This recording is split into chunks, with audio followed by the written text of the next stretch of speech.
हाँ, तो ये अभी आपने एक पढ़ लिया, वो था श्रेणी क्रम संयोजन। अब उसका दूसरा है जो, वो है समांतर क्रम संयोजन। ये है दूसरा। जो संधारित्रों का संयोजन है वो टोटल दो तरह से होता है, एक श्रेणी क्रम संयोजन, एक समांतर क्रम संयोजन। उसमें श्रेणी आपने पढ़ लिया, अब ये समांतर क्रम संयोजन चलेगा।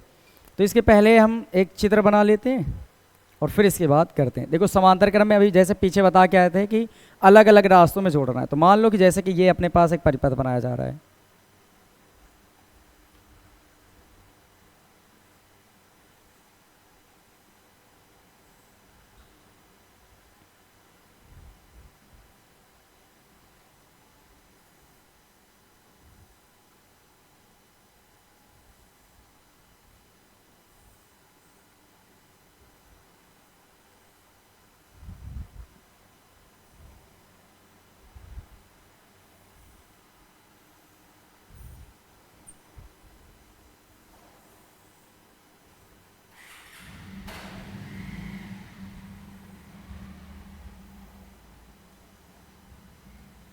ये है बैटरी आपके पास।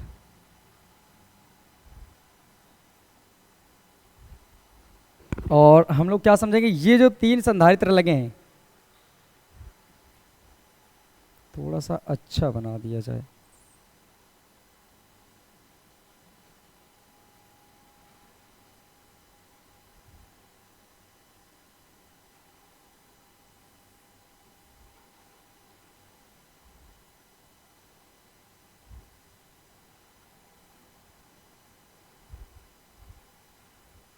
ये बन गए तीन। अब इसमें क्या करते हैं, इसका नाम अलग अलग दे देते हैं हम। इसकी धारिता C1, इसकी धारिता C2, इसकी धारिता C3 बन के तैयार हो गए। अब यहाँ पर आप समझिए ज़रा कि क्या होगा। अगर मान लो इस बैटरी के ये धन टर्मिनल हुआ और ये ऋण, तो धन से जब निकले मान लो ऐसे निकलना शुरू हुआ, जब धारा प्रवाहित होगी तो देखो यहाँ से मान लो आवेश, धारा प्रवाह क्या होता है, धारा किसे कहते हैं, आवेश प्रवाह की दर को। जैसे ये आवेश प्रवाहित हो रहा है यहाँ से ऐसे आएगा ऐसे, यहाँ तक तो ठीक है, इस पॉइंट तक समझना ध्यान से। जब यहाँ से आएगा यहाँ तक तो ठीक है, लेकिन अगर मैं पूछूं इसके बाद, तो देखो जितना आवेश यहाँ से आएगा तो कुछ हिस्सा इधर निकल जाएगा, कुछ हिस्सा इधर, कुछ हिस्सा इधर। मतलब मान लो अगर आपने Q आवेश भेजा इधर से, कितना आवेश भेजा, टोटल Q आवेश भेजा, इधर से टोटल निकला Q, पूरा Q आवेश निकला। लेकिन जब यहाँ पर जाएगा तो कुछ हिस्सा इधर निकल जाएगा Q का, कुछ इधर निकल जाएगा, कुछ इधर। तो मान लेते हैं इधर जो गया आवेश वो Q1 है, इधर का जो आवेश है इधर वाले का वो है Q1, इसका आवेश है Q2 और इसका आवेश है Q3। समझ आई बातें। वजह क्या, क्योंकि ये Q जब यहाँ पहुँचेगा, इस रास्ते के बाद आवेश प्रवाहित हो रहा है। मान लो द्रव है, अगर ये तीन द्रव ऐसे प्रवाहित हो रहा है कोई बात नहीं, अगर ये तीन रास्ते मिल जाए ऐसे और ऐसे, तो जब तीन रास्ते मिलेंगे तो तीनों में बट जाएगा ना। तो कुछ आवेश जितना द्रव जाएगा क्या वो हर किसी में सेम सेम जाएगा, नहीं, कुछ हिस्सा इधर जाएगा, कुछ इधर जाएगा, कुछ इधर, जितने रास्ते होंगे अलग अलग बट जाएगा। वैसे ही यहाँ से जब जाएगा आवेश तो यहाँ कुछ चला जाएगा, कुछ इधर चला जाएगा, कुछ इधर, तो इसमें Q1, इसमें Q2 और इसमें Q3 ऐसे पहुँचा दिया गया।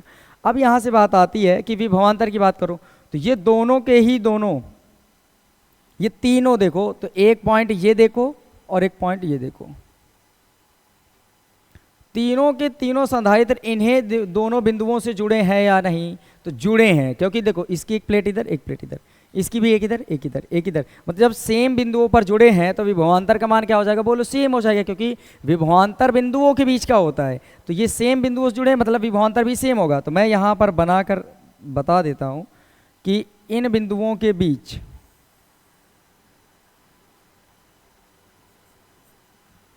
जो विभवांतर है वो है V, और यही विभवांतर किसका है, बोलो बैटरी का, यही विभवांतर बैटरी का।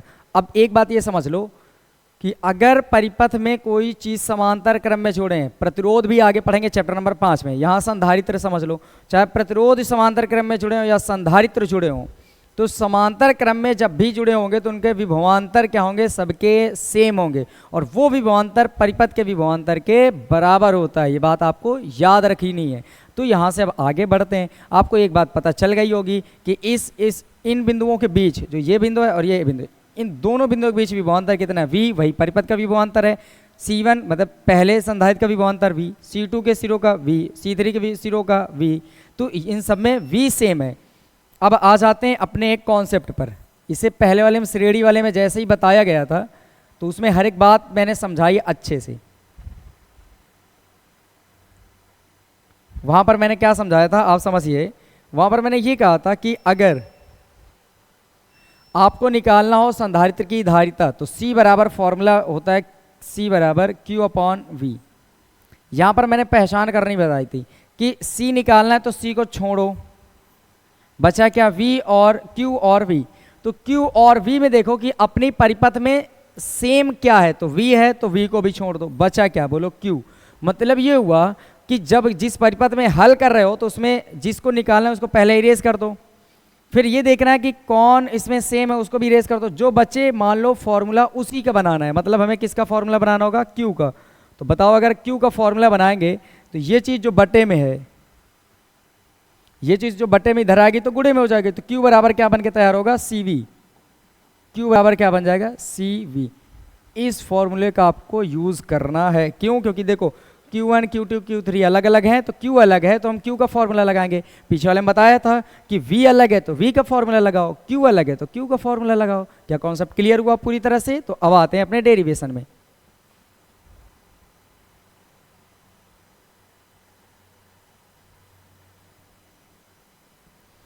हाँ, तो लिखते हैं माना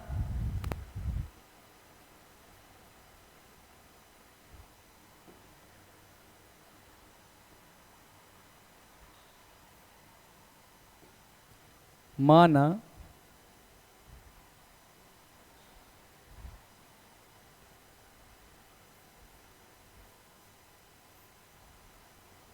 तीन संधारित्र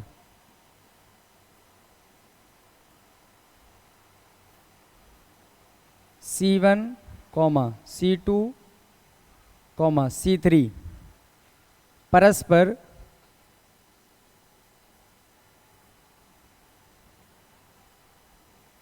श्रेणी क्रम समांतर वाला चल रहा है, समांतर क्रम में जुड़े हैं।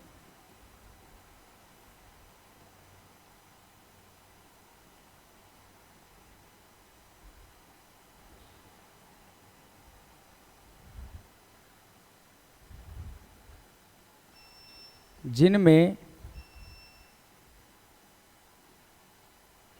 प्रत्येक के सिरों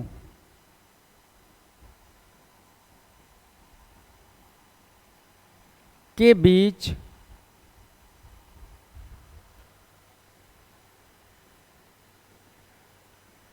विभवांतर V है, V तथा इनमें प्रवाहित आवेश की मात्रा, इनमें प्रवाहित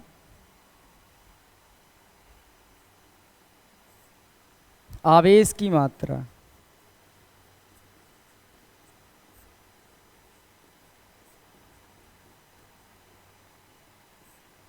क्रमशः Q1, Q2, Q3 है। माना इनकी तुल्य धारिता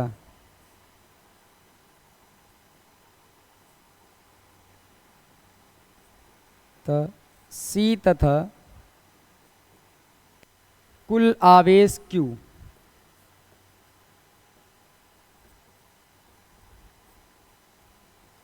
है, तब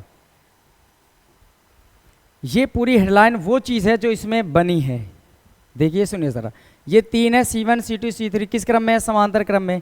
तो वही लिखा गया है कि माना तीन संधारित्र C1, C2, C3 परस्पर समांतर क्रम में जुड़े हैं, जिनमें प्रत्येक के सिरों के बीच विभवांतर V है। देखो हर एक के सिरों के बीच विभवांतर कितना बोलो V है, तथा इनमें प्रवाहित आवेश की मात्रा के अनुसार Q1, Q2, Q3 है। देखो Q1, Q2, Q3 है। माना इनकी तुल्य धारिता C। मान लो कि इस परिपथ की जो जितने संधारित्र इन सब की तुल्य धारिता जो है वो C है और इनका कुल आवेश कितना है Q। तब हम समझेंगे। तो अब मैं इसको थोड़ा सा छोटा कर दूं ताकि मैं कुछ और लिख पाऊं।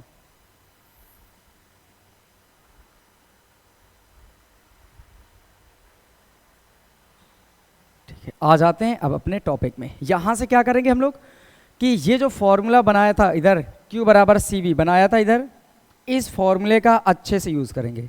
हम लोग क्या लिखेंगे, कुल आवेश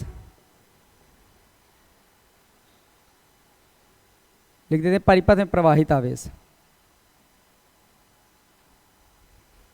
परिपथ में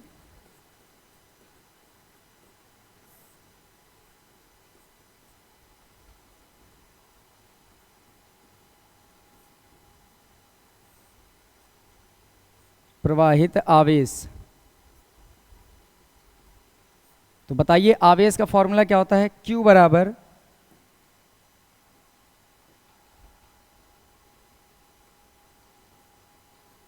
CV से, इस फॉर्मूले का यूज कर लेना है, Q बराबर CV।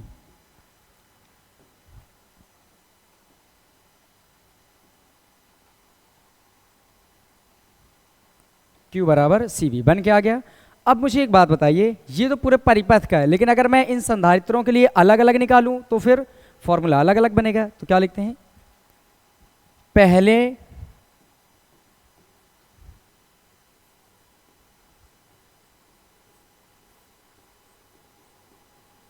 संधारित्र के लिए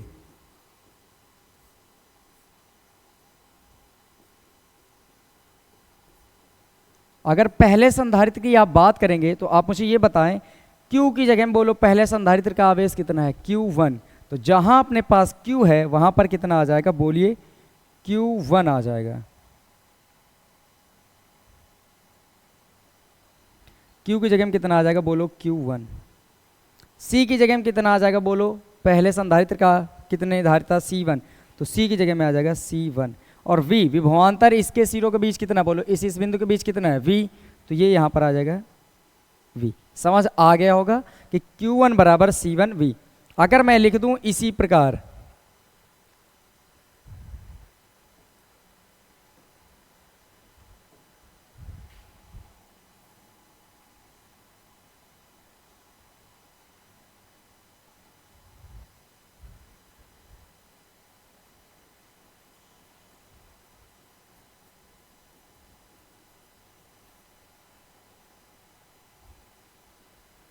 इसी प्रकार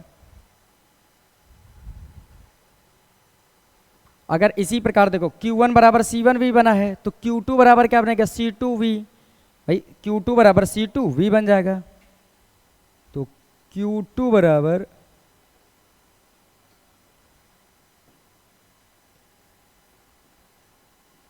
C2V और Q3 बराबर C3V, ये बन के तैयार हो जाएगा। तो फिर इसके बाद क्या करेंगे, परिपथ का कुल आवेश निकाल लेंगे और ये हल हो जाएगा। परिपथ का कुल आवेश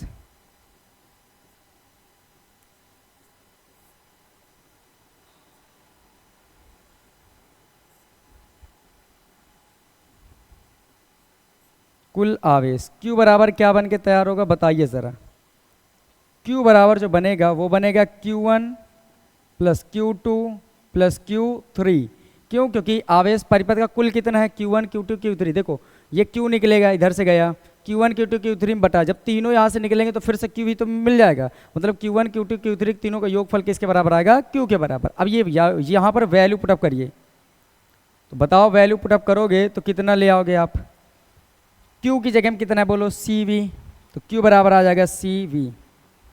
Q1 का मान कितना, बोलो C1V। Q2 का मान कितना है, C2V प्लस Q3 की वैल्यू कितनी है, C3V।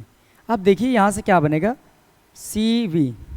देखो इसमें V V V तीनों में कॉमन नजर आ रहा है तो V कर लो कॉमन, तो इससे बचेगा C1, इससे बचेगा C2 और आगे वाले से बचेगा C3। बताइए यहां से ये V से ये वाला V खत्म हो जाएगा, तो यहां से क्या बचा, C बराबर इधर बचा C1 plus C2 plus C3, और यही है वो आंसर जिसकी आपको ज़रूरत थी।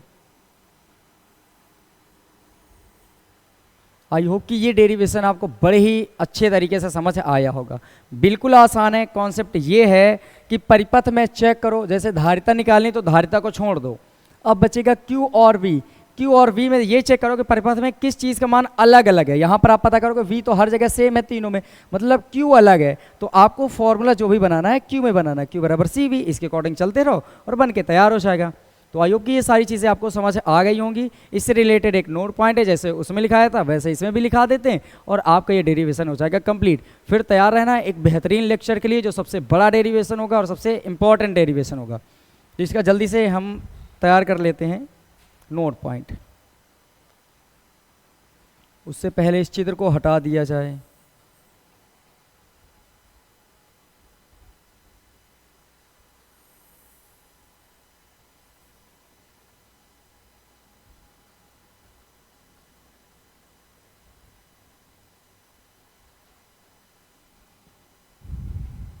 सुनिए नोट पॉइंट क्या है।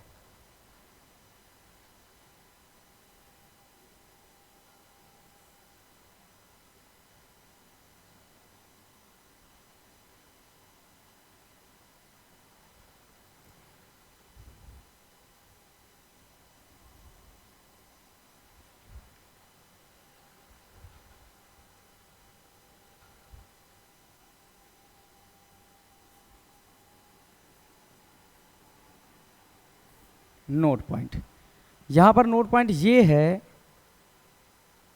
कि देखो ये क्या है, तुल्य धारिता। इसमें पढ़ लो, माना इनकी तुल्य धारिता सी है, जो तुल्य धारिता, ये क्या है, अलग अलग धारिताएं, संधारित्रों की अलग अलग धारिताएं। और ये प्लस का चिन्ह क्या बताता है, योग, मतलब समांतर क्रम में जुड़े संधारित्रों की तुल्य धारिता सी परिपथ में लगे अलग अलग संधारित्रों की अलग अलग धारिताओं के बीजगणितीय योग के बराबर होती है। तो क्या लिखेंगे, समांतर क्रम में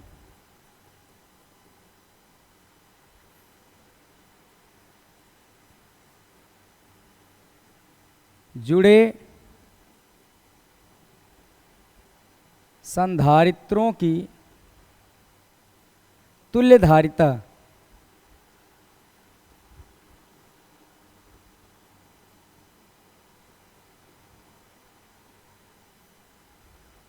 परिपथ में लगे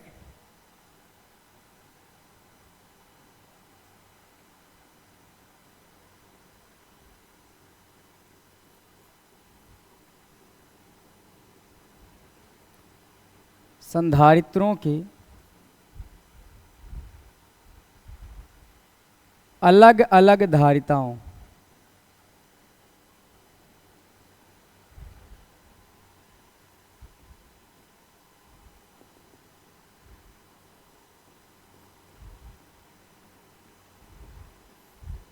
के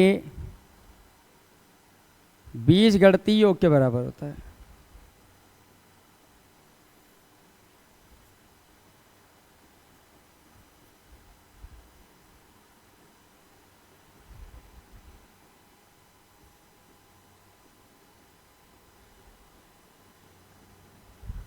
ये नोट पॉइंट मैंने लिख दिया, इस बात को आप तैयार रखिए, ठीक है। तो आई होप कि ये दोनों डेरिवेशन जो मैंने आपको बताए बड़े ही अच्छे तरीके से आपको समझ आए होंगे, श्रेणी क्रम वाला भी, समांतर क्रम वाला भी। अगर आप इस चैनल पर नए होंगे तो चैनल को सब्सक्राइब करिए, सर्च कर सकते हैं मैथ या फिजिक्स बाय आसिफ अली कर सकते हैं, या मिस्टर आसिफ अली लिख सकते हैं। तो आप चैनल को सब्सक्राइब करना ना भूलें और सर्च कर लें। अगर आपको कोई और टॉपिक चाहिए तो कमेंट करके बता दीजिए कि कौन सा आपको टॉपिक पसंद है और आपको उसके वीडियो चाहिए। नाम लिखा है, उधर लिखा होगा maths and physics bye mister Asif Ali, तो इसमें से आप सर्च करिए और चैनल में जहाँ मैं मिलूँ सब्सक्राइब करिए, और चैनल को सब्सक्राइब करना, लाइक करना और शेयर करना ना भूलें। Thank you so much. फिर मिलते हैं एक अगली वीडियोज़ पे।